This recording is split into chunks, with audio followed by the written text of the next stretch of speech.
ஆண்டவர் இரட்சகருமாக இயேசுவின் இனிதான நாமத்தினால் உங்களை வாழ்த்துகிறேன். நம்முடைய ஆவிக்குரிய சிந்தனைக்காக எசாயா தீர்க்கதரிசியின் புஸ்தகம் 48 அதிகாரம் 17 வசனத்தை நான் வாசிக்கிறேன். இஸ்ரவேலின் பரிசுத்தராயிருக்கிற உன் மீட்பராகிய கர்த்தர் சொல்கிறதாவது, புரோஜனமாயிருக்கிறவைகளை உனக்கு போதித்து நீ நடக்க வேண்டிய வழியிலே உன்னை நடத்துகிற உன் தேவனாகிய கர்த்தர் நானே. நம்முடைய ஆண்டவர் நமக்கு புரோஜனமாயிருக்கிறவர்களை போதிக்கிறவர். வேதம் அதைத்தான் சொல்கிறது, நான் உனக்கு போதித்து நீ நடக்க வேண்டிய வழியை உனக்கு காட்டுவேன், உண்மையில் என் கண்ணை வைத்து உனக்கு ஆலோசனை சொல்வேன். சங்கீதம் 32:8 நாம் வாசிக்க முடியும். தாவீது தன்னுடைய அனுபவங்கள்ல நிறைய காரியங்கள் அதைத்தான் சொல்லுகிறார். ஆண்டவரே, நீர் என்னை நடத்தும் என்று ஜெபிப்பார். ஒரு மேய்ப்பன் எப்படி தன்னுடைய மந்தையை ஆட்டுக்குட்டிகள் அழகாக மேய்த்து கொண்டு போற, அதே போல என்னை நீர் நடத்துங்க ஆண்டவர், நீர் தான் மேய்ப்பன், நான் நம்முடைய ஆட்டுக்குட்டி சொல்லி பார்க்க முடியும். அதே நேரத்தில் வேதத்திலும் இஸ்ரேல் ஜனங்களை பார்க்கும்போது நீர் மேய்ப்பர், நாங்கள் நம்முடைய ஆடுகள் என்று சொல்லி சொல்லப்பட்டிருக்கிறதை பார்க்க முடிகிறது. நேர் வழியிலே புரோஜனமா இருக்கிறவர்களை போதித்து நடக்க வேண்டிய வழியில் நடத்துவாராம். உலகத்தில் எத்தனையோ பாதைகள் இருக்கிறது, ஆனால் எல்லா பாதைகளிலும் நாம் போய்விட முடியாது.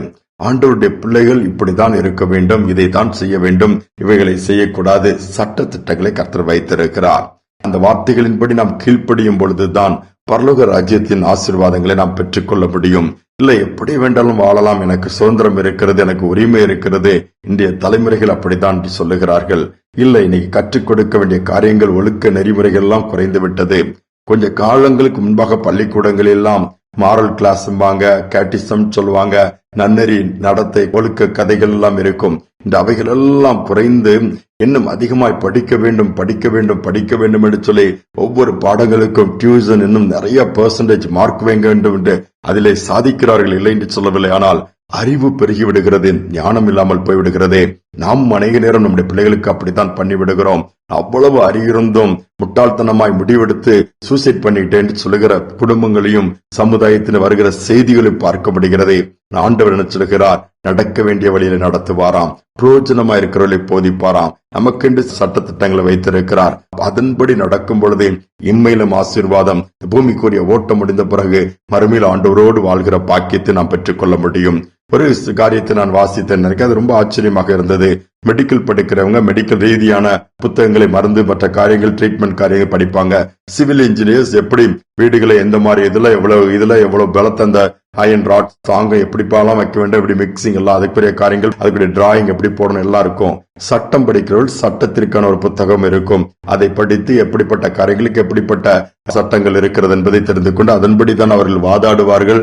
குற்றம் பண்ணவர்களுக்கு தண்டனை வாங்கி கொடுக்க முடியும். ஒவ்வொன்றுக்கும் ஒரு விதமான சட்ட திட்டங்கள், புத்தகங்கள் உண்டு. ஆனால் நம்முடைய வாழ்க்கைக்கு ஏதாவது உண்டா? கொஞ்சம் யோசித்து பாருங்கள்.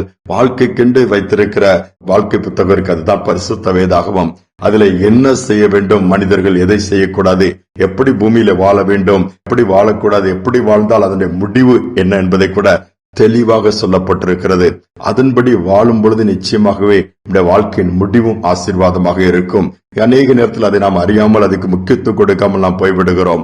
அப்படி அல்ல, நம் வேதத்திற்கு முக்கியத்துவம் கொடுக்கும் பொழுது கர்த்தர் நம்முடைய காரியங்களுக்கு முக்கியத்துவத்தை கொடுத்து நிச்சயமாக எல்லாவற்றிலும் நன்மை சுதந்திரிக்கக்கூடிய பாக்கியத்தை கொடுப்பார்.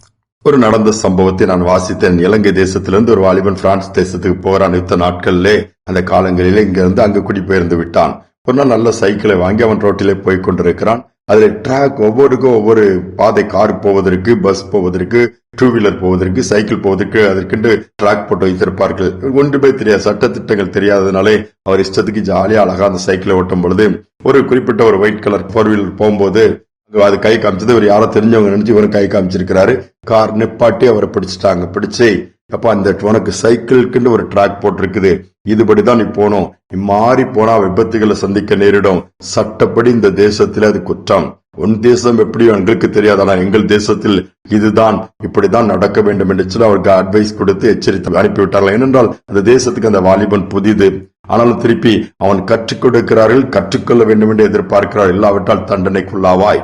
இதே போலதான் நம்முடைய வாழ்க்கையிலும் கூட ஒவ்வொரு நாம் போக வேண்டிய டிராக் கர்த்தர் ஏற்கனவே போட்டு வைத்திருக்கிறார். நடக்க வேண்டிய வழியை சொல்லிக் கொடுத்திருக்கிறார். தெரியாத பட்சத்தில் வேதத்தை வாசிக்கும் பொழுது இன்னும் அறிந்து கொள்ள முடியும். இன்று நம்முடைய வாழ்க்கை சற்று திரும்பி பார்ப்போம். இன்னைக்கு எல்லாம் சுதந்திரம் பெற்றிருக்கிறோம், சுதந்திரமாய் வாழன்னு விரும்புகிறார்கள். சுதந்திரம் என்று சொன்னால் என்னவென்று தெரியாமலே பாதிப்புகளை ஏற்படுத்துகிறவர்களாய் தான் நாம் வாழ்ந்து கொண்டிருக்கிறோம். அப்படி அல்ல. தேவன் எல்லாவற்றிலும் நமக்கு சுயாதீனத்தை கொடுத்திருக்கிறார், சிந்திக்கக்கூடிய தன்மை கொடுத்திருக்கிறார், ஞானத்தை கொடுத்திருக்கிறார். அதை பயன்படுத்தும் போது குடும்ப வாழ்க்கையிலே சமாதானம் இருக்கும். இன்னும் சமுதாய வாழ்க்கையிலே மற்ற எல்லா பக்கத்திலும் நாம் பிரயோஜனம் உள்ளவர்களாய் மாறிவிடுவோம். ஆண்டவருடைய நாமம் நம் மூலமாய் மகிமைப்படும். நாளை தாழ்த்தி ஒப்பு கொடுத்து நம்முடைய வாழ்க்கையில் ஆண்டவர் கொடுத்த சட்ட திட்டங்களை ஏற்றுக்கொள்வோம். அவருடைய போதனையின்படி காரியங்களை செய்வோம். நிச்சயமாக நமக்கு மட்டுமல்ல, நம்மால் தேசத்திற்குமே நன்மை உண்டாகும். ஜெபிப்போம். எங்கள் அன்பின் தகப்பனே, இந்த நாளில் நம்முடைய சமூகத்திலே தாழ்த்தி வருகிறோம்பா. எங்கு பார்த்தாலும் குற்றங்கள், எங்கு பார்த்தாலும் ஒழுக்கமற்ற தன்மைகள், எங்கு பார்த்தாலும் குறைவுகள். இன்றுள்ள பிள்ளைகள் எல்லாம் இன்னைக்கு ஒருவேளை அறிவு அதிகமாக இருந்தாலும் எப்படி நடந்து கொள்ள வேண்டும் என்று தெரியாத ஒரு சூழ்நிலை அப்பா. ஞானமற்ற ஒரு நிலைமை என்று பார்க்க முடிகிறது. பணம் பணம், வேலை வேலை என்று சொல்லி மனிதன் ஓடிக்கொண்டே இருக்கிறான் அப்பா. சுவாபங்களிலே ஒரு பெரிய மாற்றங்கள், இன்னைக்கு முரட்டாட்டமான குணம், அந்த கொலைகளும் கொள்ளைகளும் பெருகி இருக்கிற நாட்களிலே ஞானமாய் ஒருவரை ஒருவர் மேன்மையாய் நினைக்கத்தக்கதாய் நடந்து கொள்ளத்தக்கதாய் கிருபை பாராட்டுங்க.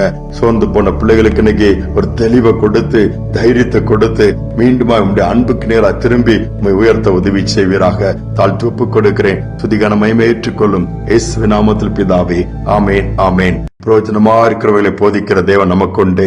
என்னை நடத்த யாரும் இல்லை என்று சொல்லி அங்கலாய்க்க வேண்டாம். நடக்க சொல்லி கற்றுக் கொடுத்து நேர்வழியில் நடத்துகிற கர்த்தரும் நமக்குண்டு. அவரை சார்ந்து கொள்வோம். நிச்சயமாகவே இந்த நாள் நமக்கு ஆசீர்வாதமாக இருக்கும். சிந்தனையோட இந்த நாளை தொடர்வோம். மீண்டும் நாளை தினம் சந்திப்போம்.